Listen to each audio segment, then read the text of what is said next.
रमीज भाई, जिस तरह हमने बात की पहले सुबह टॉस की बात की कि बाबर को पहले बैटिंग करनी चाहिए थी, उस पर बहुत क्रिटिसाइज भी आज हुआ। जितनी भी गेम हुई बड़ा शानदार खेले इंडियंस, और खासतौर पे ओपनिंग पेयर की बात करें तो बहुत आउटस्टैंडिंग पार्टनरशिप उनकी लगी। अब उसमें ये था कि ओबियसली हमारे जो बॉलर्स हैं उनकी शायद बाबर चाहते थे कि दोबारा वो धाक इनकी बिठाई जाए, और जो एक टेरर बन चुका है वो इंडोर्स करना चाह रहे थे। इस हवाले से जितना मैच हुआ उसको कैसे देखते हैं आप? देखें, ये टेबल्स टर्न होगी पाकिस्तान पे, और ये होना था इसलिए कि वो खड़े रह के और फॉर्डर फिर से नहीं बनते। उन्होंने कुछ प्रीएम्प्टिव स्ट्राइक तो करनी है, तो उन्होंने की। उन्होंने पहले से तैयार कर लिया था कि हम पाकिस्तानी बॉलर्स को सेटल नहीं होने देंगे, नहीं तो हमारा हुलिया फिर से टाइट हो जाएगा। और ये एक अच्छा एक तरह से जो उन्होंने लॉन्च किया ना अटैक, उससे फिर काम जो है वो खराब हुआ, क्योंकि ये ऐसी पिच नहीं थी कि जहां पे 6 एंड ओवर पे आप खेल सकते। तो इस वक्त उनका 6 एंड ओवर का हिसाब चल रहा है। सो जो उन्होंने टफ टाइम था वो गुजार लिया। अब पाकिस्तान को ये रन्स कल या स्ट्राइक रेट कम करते करते भी बहुत टाइम लग जाएगा। सो इससे सबक यही मिलता है कि जब कंडीशंस आपने जज जो करनी है वो सबसे इम्पोर्टेंट। देखें, जो अच्छे थिंक टैंक है ना दुनिया के, वो कप्तान की हेल्प करते हैं रिगार्डिंग असेसिंग द कंडीशंस कि आउटफील्ड थोड़ी सी मुझे सॉगी लग रही है या पिच मुझे लग रही है कि इसमें थोड़ा सा गेंद हिलेगा, तो हमारी स्ट्रैटेजी बेशक बैटिंग की हो तो हमें बॉलिंग करनी चाहिए।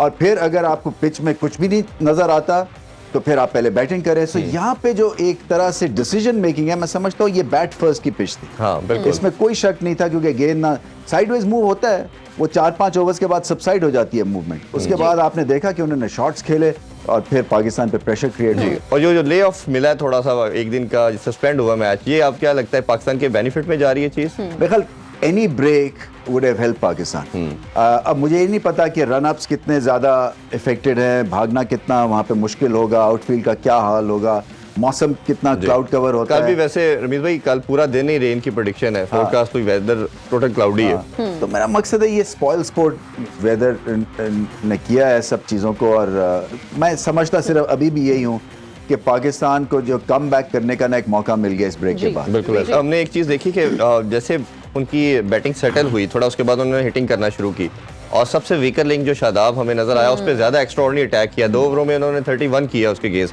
2-3 छक्के और 2-3 चौके भी लगाए रोहित शर्मा ने खास तौर पे। अब वो क्या मेंटली उनका जो ब्लॉक था वो तो ऑब्वियसली रिमूव कर दी और शटर कर दिया उन्होंने बॉलिंग लाइनअप को। अब क्या समझते हैं कल क्या स्ट्रेटजी होगी उनकी इंडियंस की? जी, आई थिंक वो यहीं से पिक करेंगे पेस को, क्योंकि वो आगे निकल गए हुए हैं। अगर वो देखें ना, आप जो पिछले आखिरी के जो 5-6 ओवर्स में सिर्फ 15-16 रन ही बने जी। उसके बाद बारिश आ गई, तो उसके बावजूद जो आपका रन रेट है वो 6 से ज्यादा का है। जी, ऐसे ही। तो 7.5 पे चल रहा था। अभी भी अगर इनके पास ये मौका है कि सेटल इन होके और फिर दोबारा से हमला कर सकते हैं, तो ये एडवांटेज लेके जाएंगे वो सेकंड डे में, रिजर्व डे में।